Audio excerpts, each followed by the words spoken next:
Okay,အားလုံးပဲမင်္ဂလာပါခင်ဗျာကျွန်တော်တို့တူတာမြန်မာ channel လေးကနေပြန်လဲကြိုဆိုလိုက်ပါတယ်အခုတစ်ခေါက်တင်ဆက်ပေးမယ့်အကြောင်းအရာလေးကကျွန်တော်တို့ပတ်ဝန်းကျင်မှာတက်ရှိထင်ရှားဒိုင်နိုဆောမျိုးဆက်များရုပ်တရက်ဆိုရင်တော့ထင်စရာလုံးဝကိုမရှိတာပါဒါပေမဲ့တင်နေတိုင်းအစာကျွေးနေတဲ့ခိုးလေးတွေစားကလေးတွေဟာတကယ်တော့ဒိုင်နိုဆောတွေကနေဆင်းသက်လာကြတဲ့ဒိုင်နိုဆောမျိုးဆက်တစ်တွေပဲဖြစ်ပါတယ်အားလုံးနားလည်ထားကြတာကလွန်ခဲ့တဲ့နှစ်66တန်းတုန်းကကဘာကိုဝင်ဆောင်ခဲ့တဲ့ဥက္ကာခဲကြီးကြောင့်ဒိုင်နိုဆောတွေမျိုးတုံးပျောက်ကွယ်သွားခဲ့တာပဲဖြစ်ပါတယ်လို့ဆိုကြပါတယ်ဒါပေမဲ့အဲ့ဒီအချက်တွေဟာ100ရာခိုင်နှုန်းတော့မမှန်ပါဘူးဒီဥက္ကာခဲကြီးကြောင့်ကုန်းနေဒိုင်နိုဆောတွေအားလုံးပြတ်သုံးသွားရပေမဲ့မပြတ်သုံးပဲကျန်နေခဲ့တဲ့ဒိုင်နိုဆောမျိုးစိတ်အချို့ကျန်ရစ်ခဲ့ပါသေးတယ်ဒီအကျွင်းကျန်ရစ်ခဲ့တဲ့ဒိုင်နိုဆောတွေကနေတဖြည်းဖြည်းပြောင်းလဲလာပြီးယခုခေတ်မြင်နေရတဲ့ငှက်တွေဖြစ်လာကြတာဖြစ်ပါတယ်ငှက်တွေဟာဒိုင်နိုဆောတွေကနေဆင်းသက်လာခဲ့တာလို့တချို့ပညာရှင်တွေကယူဆခဲ့ကြတာတော့ကြာပါပြီဒါပေမဲ့ဒိုင်နိုဆောတွေကနေငှက်တွေဖြစ်လာတဲ့ဆိုတဲ့ခိုင်မာတဲ့ကြောက်ဖြစ်ရုပ်ကျွင်းအထောက်ထားတွေထွက်ပေါ်လာခဲ့တာတော့သိပြီးမကြာလှသေးပါဘူးဒီလိုတက်တဲ့အထောက်ထားပေါ်ထွက်လာခဲ့တဲ့တိတ်မကြသေးပေမဲ့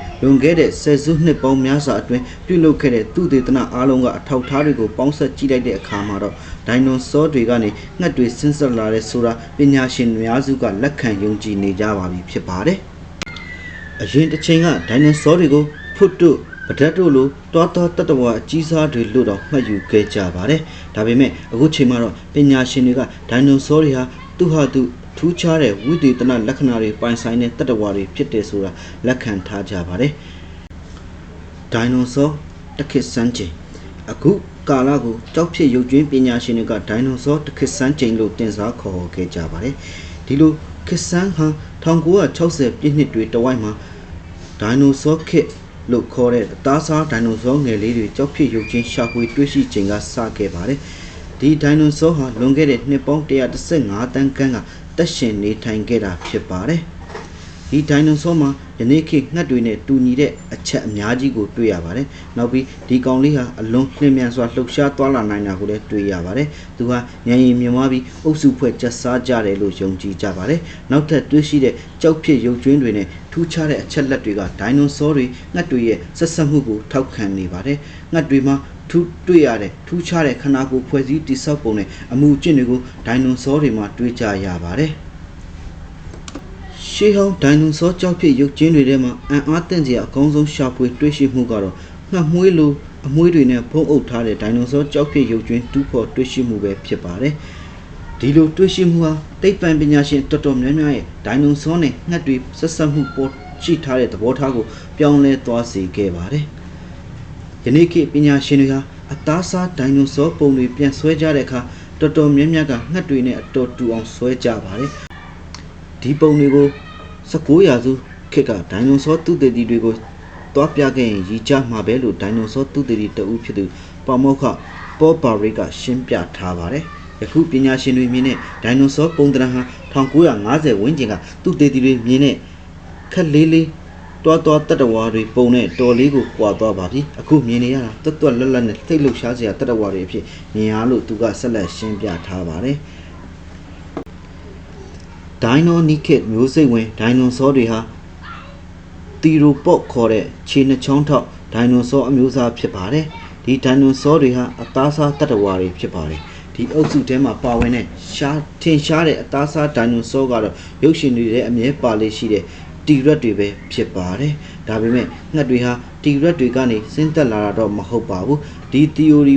ပေါ့အုပ်စုတွေကဒိုင်နိုဆောအငယ်လေးတွေကနေဆင်းသက်လာခဲ့ကြတာဖြစ်ပါတယ်။ဒီသီရိုပေါ့တွေနဲ့ပတ်သက်ပြီးအတိအမြင်ဟာကြောက်ပြစ်ရုပ်ချင်းအသစ်တွေရှာဖွေတွေ့ရှိခဲ့တာနဲ့အမျှအမြဲတမ်းပြောင်းလဲနေပါတယ်။လေမှာပြန်နိုင်တဲ့ Archaeopteryx တွေမပေါ်ပေါက်မီအစောပိုင်းတည်းကဒိုင်နိုဆောတွေမှာငှက်နဲ့တူတဲ့အသွင်ပြင်လက္ခဏာတွေပေါ်ထွန်းခဲ့ကြတာကိုသိပ္ပံပညာရှင်တွေသတိပြုမိခဲ့ကြပါတယ်။ဒီ Archaeopteryx တွေဟာဂျူရာစစ်ကာလအတွင်းပေါ်ပေါက်ခဲ့တဲ့ပထမဆုံးငှက်တွေဖြစ်တယ်လို့ပညာရှင်တွေကယူဆထားကြပါတယ်။ဒီမြေလျှောက်ခြေနှချောင်းထောက်တီရိုပေါက်တွေက လေမှာပြန်နိုင်တဲ့ဒိုင်နိုဆောတွေဖြစ်ပြောင်းလဲမှုဟာလွန်ခဲ့တဲ့နှစ်တန်း160ကဖြစ်တယ်လို့ပညာရှင်တွေကယူဆခဲ့ကြပါတယ်။အချို့သောတီရိုပေါ့အကောင်ငယ်လေးတွေကအပင်တွေပေါ်တွေ့တက်ပြီးအစာရှာတတ်ကြပါတယ်။လေမှာပြန်ဝဲနိုင်တဲ့ဒိုင်နိုဆောတွေအဖြစ်ဆင်ကဲပြောင်းလဲမှုဖြစ်စဉ်အစာပြိုးခဲ့တာဖြစ်နိုင်တယ်လို့ပညာရှင်တွေကမှန်းဆခဲ့ကြပါတယ်။တီရိုပေါ့ဒိုင်နိုဆောတွေရဲ့စင်ကဲပြောင်းလဲမှုဖြစ်စဉ်တစ်လျှောက်မှာအချို့သောတီရိုပေါ့တွေဟာခန္ဓာကိုယ်ဟာတဖြည်းဖြည်းနဲ့သေးငယ်သွားကြပါတယ်။ဒီဖြစ်စဉ်ကနေချင်းညချင်းတော့ဖြစ်လာတာမဟုတ်ပါဘူး။ဒီလိုကိုယ်ခန္ဓာတဖြည်းဖြည်းသေးငယ်သွားတဲ့စင်ကဲပြောင်းလဲမှုနဲ့အတူဖြစ်ပေါ်ခဲ့တဲ့ထူးခြားသောစင်ကဲပြောင်းလဲမှုတွေကနောက်ဆုံးမှာဒီတီရိုပေါ့ဒိုင်နိုဆောအချို့ကိုငှက်တွေအဖြစ်ပြောင်းလဲသွားစေခဲ့ပါတယ်။1996ခုနှစ်မှာငှက်မွေးပါတဲ့ဒိုင်နိုဆောကိုပထမဆုံးတူးဖော်ရရှိခဲ့ပါတယ်။အဲ့ဒီနောက်မှာဒီလိုငှက်မွေးပါတဲ့ဒိုင်နိုဆောတွေဇက်တိုက်ဆိုလို့ရှာဖွေတွေ့ရှိလာခဲ့ကြပါတယ်။ဒီတွေ့ရှိချက်အရ